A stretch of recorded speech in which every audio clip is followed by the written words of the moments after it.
सूर्य देव की शुभ प्रभात धरती पर सुख छाए। पौष महीना पुण्य का हर दुख को हर जाए। ओम भास्कराय नमः। हरे कृष्णा। पौष मास का हर दिन हमें धर्म, तप और सत्य के मार्ग पर चलने की प्रेरणा देता है। आज पौष मास के 10वें दिन की कथा सुनने का ये पुण्य अवसर है और ये कथा न केवल जीवन को पवित्र बनाती है बल्कि हमारी आत्मा को परम शांति की ओर भी ले जाती है। तो आइए आज की इस पुण्य कथा का श्रवण करें और अपने जीवन को सार्थक बनाएं। इससे पहले का अध्याय तो आपने सुना ही होगा, अब सुनिए आज की कथा। नारायण मुनि कहते हैं, हे नारद, तदंतर परशुराम जी ने ब्रह्मा जी की बात सुनकर उन जगत गुरु को प्रणाम किया और उनसे वरदान पाकर वे सफल मनोरथ होकर शिवलोक को चल दिए। वायु के आधार पर टिका हुआ वह मनोहर लोक 1,00,000 योजन ऊंचा और ब्रह्मलोक से विलक्षण है। उसका वर्णन करना अत्यंत कठिन है। उसके दक्षिण भाग में वैकुंठ और वाम भाग में गौरीलोक है। नीचे की ओर ध्रुवलोक है जो संपूर्ण लोकों से परे कहा जाता है। उन सब के ऊपर 50 करोड़ योजन के विस्तार वाला गोलोक है। उससे ऊपर दूसरा लोक नहीं है, वही सर्वोपरि कहा जाता है। मन के समान वेगशाली योगेंद्र परशुराम जी ने उस शिवलोक को देखा। वह महान अद्भुत लोक उपमान और उपमेय से रहित अर्थात अनुपम, श्रेष्ठ, योगेंद्रियों, सिद्धों, विद्या विशारदों, करोड़ों कल्पों की तपस्या से पवित्र शरीर वाले पुण्यात्माओं से निषेवित, मनोरथ पूर्ण करने वाले कल्प वृक्षों के समूह से भरा हुआ, असंख्य कामधेनु के समुदायों से सुशोभित था। वह नाना प्रकार की पच्चीकारी से युक्त उत्तम मणियों के कलशों से, उज्जवल दिखने वाले अमूल्य मणियों द्वारा निर्मित 100 करोड़ भवनों से युक्त था। उसके रमणीय मध्य भाग में उन्हें शंकर जी का भवन दिख पड़ा। उस परम मनोहर भवन के चारों ओर बहुमूल्य मणियों की 4 दीवारी का निर्माण हुआ था। वह इतना ऊंचा था कि आकाश का स्पर्श कर रहा था।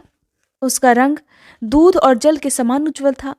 उसमें 16 दरवाजे थे और वह सैकड़ों ऐसे मंदिरों से सुशोभित था जो अमूल्य रत्नों द्वारा निर्मित और रत्नों की सीढ़ियों से विभूषित थे। नाना प्रकार के चित्रों से चित्रित होने के कारण वह अत्यंत सुहावना लग रहा था। उसके द्वार पर 2 भयंकर द्वारपाल नियुक्त थे जिन्हें परशुराम जी ने देखा। उनकी आकृति बड़ी बेडौल थी। दांत और मुख बड़े विकराल थे। 3 बड़े बड़े नेत्र थे जिनमें कुछ पीलिमा और लालिमा छाई हुई थी। वे जले हुए पर्वत के समान काले और महान बल पराक्रम से संपन्न थे। शरीर उत्तम बाघंबर और विभूति से विभूषित थे। त्रिशूल और पट्टिस धारण किए हुए वे दोनों ब्रह्म तेज से प्रकाशित हो रहे थे। उन्हें देखकर परशुराम जी का मन भयग्रस्त हो गया। फिर भी वे डरते डरते कुछ कहने को तत्पर हुए। फिर उन्होंने विनीत होकर बड़ी नम्रता के साथ उन दोनों महाबली द्वारपालों के सामने अपना सारा वृतांत कह सुनाया। ब्राह्मण की बात सुनकर उन दोनों के मन में दया की भावना उमड़ आई। तब उन श्रेष्ठ अनुचरों ने दूत द्वारा महात्मा शंकर जी की आज्ञा लेकर परशुराम जी को भीतर प्रवेश करने का आदेश दे दिया। परशुराम जी उनकी आज्ञा पाकर श्री हरि का ध्यान करते हुए उस भवन के अंदर प्रवेश कर गए। वहां उन्होंने एक एक करके 16 दरवाजों को देखा जो तरह तरह की चित्रकारी से चित्रित होने के कारण अत्यंत सुंदर थे और उन पर भी द्वारपाल नियुक्त थे। उन्हें देखकर परशुराम जी को महान आश्चर्य हुआ। आगे बढ़ने पर उन्हें शंकर जी की सभा दिखाई पड़ी जो बहुत से सिद्धगणों से व्याप्त, महर्षियों द्वारा सेवित और पारिजात पुष्पों की गंध से युक्त वायु द्वारा सुवासित थी। उस सभा में उन्होंने देवेश्वर शंकर जी के दर्शन किए। वे रत्नाभरणों से सुसज्जित होकर रत्न सिंहासन पर विराजमान थे। उनके मस्तक पर चंद्रमा सुशोभित हो रहा था। वे बाघंबर पहने और त्रिशूल और पट्टिस धारण किए हुए थे। उनका शरीर विभूति से सुशोभित था। वे सर्प का यज्ञोपवीत पहने थे और महान कल्याण स्वरूप कल्याण करने वाले कल्याण के कारण पूर्ण काम और करोड़ों सूर्यों के समान प्रभाशाली थे। उनका मुख प्रसन्न था जिस पर मंद मंद मुस्कान की अद्भुत छटा बिखर रही थी। वे भक्तों पर अनुग्रह करने के लिए अधीर हो रहे थे। वे सनातन ज्योति स्वरूप लोकों के लिए अनुग्रह करने के मूर्त रूप, जटाधारी, सती की हड्डियों से सुशोभित, तपस्याओं के फल देने वाले और संपूर्ण संपदाओं के दाता थे। उनका वर्ण शुद्ध स्फटिक के समान उज्जवल था। उनके 5 मुख और 3 नेत्र थे। वे तत्व मुद्रा द्वारा शिष्यों को गुह्य ब्रह्म का उपदेश कर रहे थे। योगींद्र उनकी स्तुति में और बड़े बड़े सिद्ध उनकी सेवा में नियुक्त थे। उन्हें देखकर परशुराम जी ने बड़े आदर के साथ सिर झुकाकर प्रणाम किया। फिर शिवजी के बाएं भाग में कार्तिकेय जी, दाहिनी ओर गणेश्वर, सामने नंदीश्वर, महाकाल और वीरभद्र तथा उनकी गोद में उनकी प्रियतमा पत्नी गिरिराज नंदिनी गौरी को देखा। उन सबको भी परशुराम जी ने बड़े हर्ष के साथ भक्तिपूर्वक सिर झुकाकर नमस्कार किया। उस समय शिवजी का दर्शन करके परशुराम जी परम संतुष्ट हुए। शोक से पीड़ित तो वे थे ही, इसलिए आंखों में आंसू भरकर अत्यंत कातर होकर हाथ जोड़कर शांत भाव से दीन और गदगद वाणी के द्वारा शिवजी की स्तुति करने लगे। परशुराम जी बोले, हे ईश, मैं आपकी स्तुति करना चाहता हूँ, परंतु स्तुति करने में सर्वथा असमर्थ हूँ।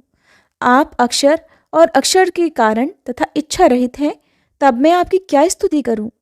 प्रभु, मैं तो मंद बुद्धि हूँ, मुझ में शब्दों की योजना करने का ज्ञान तो है नहीं और चला हूं देवेश्वर की स्तुति करने। भला जिनकी स्तुति करने की शक्ति स्वयं वेदों में नहीं है, उन आपकी स्तुति करके कौन पार पा सकता है?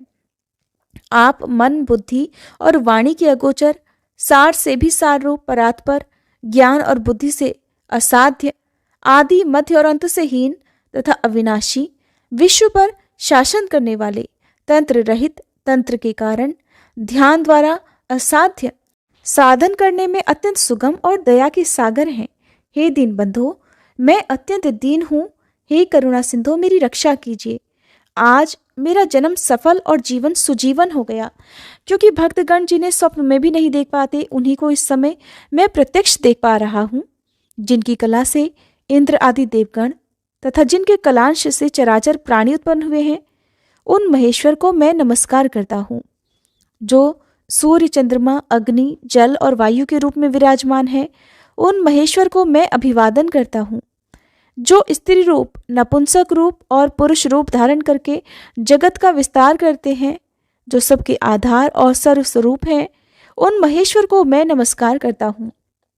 हिमालय कन्या देवी पार्वती ने कठोर तपस्या करके जिन्हें प्राप्त किया है, दीर्घ तपस्या के द्वारा भी जिनका प्राप्त होना अत्यंत दुर्लभ है, उन महेश्वर को मैं नमस्कार करता हूँ।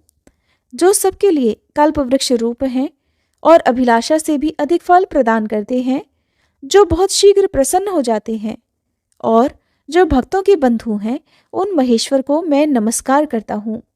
जो लीलापूर्वक क्षण भर में अनंत विश्व सृष्टियों का संहार करने वाले हैं, उन भयंकर रूपधारी महेश्वर को मेरा प्रणाम है। जो काल रूप, काल के काल, काल के कारण और काल से उत्पन्न होने वाले हैं, और जो अजन्मा तथा बारंबार जन्म धारण करने वाले आदि सब कुछ हैं, उन महेश्वर को मैं मस्तक झुकाता हूँ। ऐसा कहकर भृगुवंशी परशुराम शंकर जी के चरण कमलों पर गिर पड़े। तब शिव जी ने परम प्रसन्न होकर उन्हें शुभाशीर्वाद दिए। नारद, जो भक्तिभाव सहित इस परशुराम कृत स्तोत्र का पाठ करता है, वह संपूर्ण पापों से पूर्णतया मुक्त होकर शिवलोक में चला जाता है। इसके बाद महादेव जी के पूछने पर परशुराम जी ने कहा, हे दयानिधान, मैं भृगुवंशी जमदग्नि का पुत्र परशुराम हूँ, आपका दास हूँ, आपके शरणागत हूँ, आप मेरी रक्षा कीजिए। इसके बाद सारी घटना विस्तार से सुनाकर परशुराम जी ने कहा कि मैंने पृथ्वी को 21 बार क्षत्रिय शून्य करने और मेरे पिता का वध करने वाले कार्तवीर्य को मारने की प्रतिज्ञा की है। प्रभु, आप मेरी प्रतिज्ञा को पूर्ण कीजिए। इस बात को सुनते ही भगवती पार्वती और भद्रकाली ने क्रुद्ध होकर परशुराम जी की भर्त्सना की। तब परशुराम जी भगवती गौरी और कालिका के क्रोध भरे वचन सुनकर उच्च स्वर से रोने लगे और अपने प्राणों का त्याग करने के लिए तैयार हो गए। तब दयासागर भक्तानुग्रहकारी प्रभु महादेव ने ब्राह्मण बालक को रोते हुए देखकर स्नेह चित्त से अत्यंत विनयपूर्ण वचनों के द्वारा गौरी और कालिका का क्रोध शांत किया और उन दोनों की तथा अन्य सभी की अनुमति लेकर परशुराम जी से कहना आरंभ किया।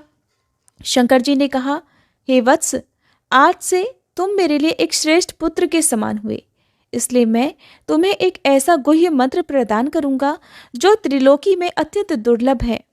इसी प्रकार एक ऐसा परम अद्भुत कवच बतलाऊंगा जिसे धारण करके तुम मेरी कृपा से अनायास ही कार्तवीर्य का वध कर डालोगे। विप्रवर, तुम 21 बार पृथ्वी को भूपालों से शून्य भी कर दोगे और सारे जगत में तुम्हारी कीर्ति भी व्याप्त हो जाएगी, इसमें संशय नहीं है। नारद, ऐसा कहकर शंकर जी ने परशुराम को परम दुर्लभ मंत्र और त्रैलोक्य विजय नामक परम अद्भुत कवच प्रदान किया। फिर स्तोत्र, पूजा का विधान, पुरस्चरण पूर्वक मंत्र सिद्धि का अनुष्ठान, नियम का ठीक ठीक क्रम, सिद्धि स्थान और काल की संख्या आदि बतलाई। उसी समय उन्हें संपूर्ण वेद वेदांग भी पढ़ा दिए।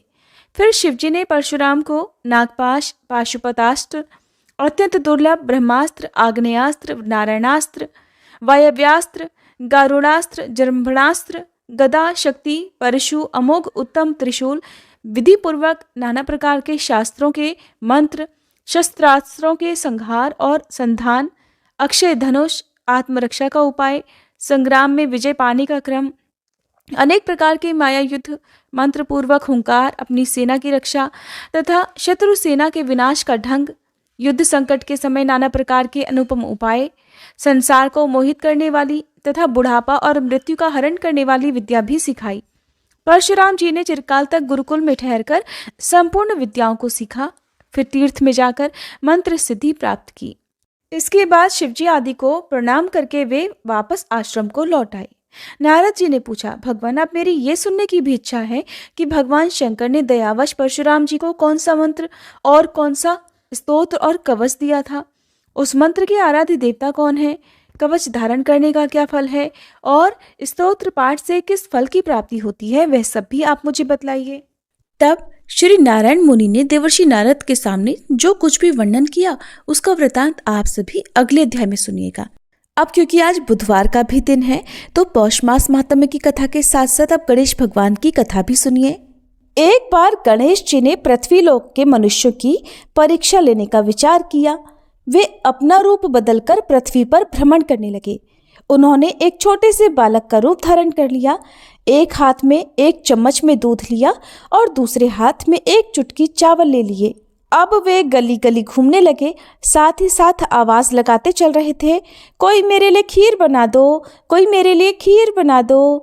कोई भी उन पर ध्यान नहीं दे रहा था, बल्कि उन पर हंस रहे थे।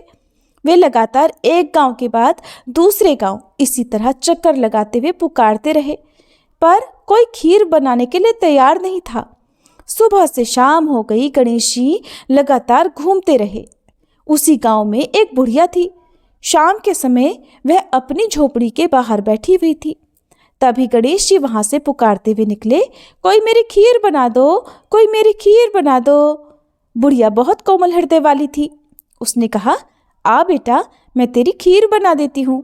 गणेश जी वहीं रुक गए और बूढ़ी माई से कहने लगे, माई, अपने घर में से दूध और चावल लेने के लिए बर्तन लेकर आओ। बुढ़िया एक कटोरी लेकर जब झोपड़ी से बाहर आई तो गणेश जी ने कहा, माई, अपने घर का सबसे बड़ा वाला बर्तन लेकर आओ। बुढ़िया को यह बात सुनकर थोड़ी झुंझलाहट हुई, पर उसने उस बालक का मन रखने के लिए कहा, चलो बच्चे का मन रख लेती हूँ। और अंदर जाकर वो अपने घर का सबसे बड़ा वाला पतीला लेकर बाहर आ गई। अब गणेश जी ने चम्मच में से दूध पतीले में उड़ेलना शुरू किया। तब तो बुढ़िया के आश्चर्य की सीमा ही नहीं रही। जब उसने देखा कि दूध से तो पतीला पूरा भर गया है, वो हैरान रह गई। एक के बाद बूढ़ी माई बर्तन झोपड़ी से बाहर लाती गई और गणेश जी उसमें दूध भरते चले गए। इस तरह से बूढ़ी माई के घर के सारे बर्तन दूध से लबालब भर गए। गणेश भगवान ने बूढ़ी माई से कहा, माई, मैं स्नान करके आता हूँ, तब तक तुम खीर बना लो, मैं वापस आकर खाऊंगा। बूढ़ी माई ने पूछा, मैं इतनी सारी खीर का क्या करूंगी? तब गणपति जी बोले, तब तो माई आज सारे गांव को दावत दे दो। बूढ़ी माई ने बड़े प्यार से मन लगाकर खीर बनाई। खीर की मीठी मीठी भीनी भीनी खुशबू चारों दिशाओं में फैल गई। खीर बनाने के बाद वह हर घर में जाकर खीर खाने का न्योता देने लगी। बूढ़ी माई के न्योते की बात सुनकर गांव के सभी लोग उस पर हंस रहे थे। बूढ़ी माई के घर में तो खाने को दाना नहीं और ये सारे गांव को खीर खाने की दावत दे रही है। लेकिन गांव के लोगों को कौतूहल हुआ और खीर की खुशबू से लोग खींचे चले आए। लो, देखते ही देखते सारा गांव बूढ़ी माई के घर में इकट्ठा हो गया। बूढ़ी माई की एक बहू भी थी। जब बूढ़ी माई की बहू को दावत की बात पता चली तब वो सबसे पहले वहां पहुंच गई। उसने खीर से भरे पतीलों को जब देखा तो उसके मुंह में पानी आ गया। उसे बड़ी जोर से भूख लगी हुई थी। उसने एक कटोरी में खीर निकाली और दरवाजे के पीछे बैठकर खाने की तैयारी करने लगी। इसी बीच एक छींटा गिर गया और गणपति जी को भोग लग गया, जिससे वो प्रसन्न हो गए। अब तो पूरे गांव को खाने की दावत देकर बूढ़ी माई वापस अपने घर आई तो उसने देखा बालक भी वापस आ गया था। बूढ़ी माई ने उस बालक से कहा, चल बेटा, खीर तैयार है, भोग लगा लो। गणपति जी बोले, माई, भोग तो लग चुका है, मेरा पेट भी पूरी तरह से भर गया है, मैं तो तृप्त हो गया हूँ, अब तू खा, अपने परिवार और गांव वालों को खिला। बूढ़ी माई ने कहा, ये तो बहुत ज्यादा है, सबका पेट भर जाएगा, इसके बाद भी ये बच जाएगी, उस बची खीर का मैं क्या करूंगी। तब गणेश जी बोले, जो खीर बचे उस खीर को रात में अपने घर के चारों कोनों में रख देना। बूढ़ी माई ने ऐसा ही किया। जब सारा गांव जी भरकर खीर खा चुका तब भी ढेर सारी खीर बच गई। बूढ़ी माई ने बची हुई खीर के बर्तनों को अपने घर के चारों तरफ रख दिया। सुबह उठकर उसने देखा तो उसकी आंखें खुली की खुली रह गई। पतीलों में खीर की जगह पर हीरे जवाहरात और मोती भरे हुए थे। वो बहुत खुश हुई, उसकी सारी दरिद्रता दूर हो गई और अब वह आराम से रहने लगी। फिर उसने गणपति जी का एक भव्य मंदिर बनवाया, साथ में एक बड़ा सा तालाब भी खुदवाया। इस तरह उसका नाम दूर दूर तक प्रसिद्ध हो गया। उस जगह वार्षिक मेले लगने लगे। लोग गणेश भगवान की कृपा प्राप्त करने के लिए उस स्थान पर पूजा करने और मान्यताएं मानने के लिए आने लगे। गणेश जी अब सभी की मनोकामनाएं पूर्ण करने लगे। हे गणपति भगवान, इस कहानी को कहते सुनते और हुंकारा भरते सभी पर अपनी कृपा करना, सभी की रक्षा करना, सभी के विघ्न दूर करना। प्रेम से बोलिए गणपति भगवान की जय। अब सुनिए श्री सूर्य चालीसा पाठ और सूर्य देवता की आरती। श्री रवि हरत हो घोरतम, अगणित किरण पसारी, वंदन करूं तब चरणन में, अर्घ देऊं जलधारी। सकल सृष्टि के स्वामी हो, सचराचर के नाथ, निस्दिन होत तुमसे ही, होवत संध्या प्रभात। जय भगवान सूर्यतमहारी, जय खगेश दिन कर शुभकारी। तुम हो सृष्टि के नेत्र स्वरूपा, त्रिगुणधारी त्रैवेद स्वरूपा। तुम ही करता पालक संहारक, भुवन चतुर्दश के संचालक। सुंदर बदन चतुर्भुजधारी, रश्मि रथी तुम गगन विहारी। चक्र शंख अरु श्वेत कमलधर, वर मुद्रा सोहत चोटे कर। शीश मुकुट कुंडल गलमाला, चारु तिलक तब भाल विशाला। सप्त अश्वरथ अति द्रुतगामी, अरुण साथी गति अविरामी। रक्त वरुण आभूषण धारक, अति प्रिय तोहे लाल पदारथ। सर्वात्मा कहे तुम्हें ऋग्वेदा, मित्र कहे तुमको सब वेदा। पंच देवों में पूजे जाते, मनोवांछित फल साधक पाते। द्वादश नाम जाप उद्धारक, रोग शोक अरु कष्ट निवारक। माँ कुंती तब ध्यान लगायो, दानवीर सूत कर्ण सो पायो। राजा युधिष्ठिर तब जस गायो, अक्षय पात्र वो वन में पायो। शस्त्र त्याग अर्जुन अकुरायो, बन आदित्य हृदय से पायो। विंध्याचल तब मार्ग में आयो, हाहाकार तिमिर से छायो।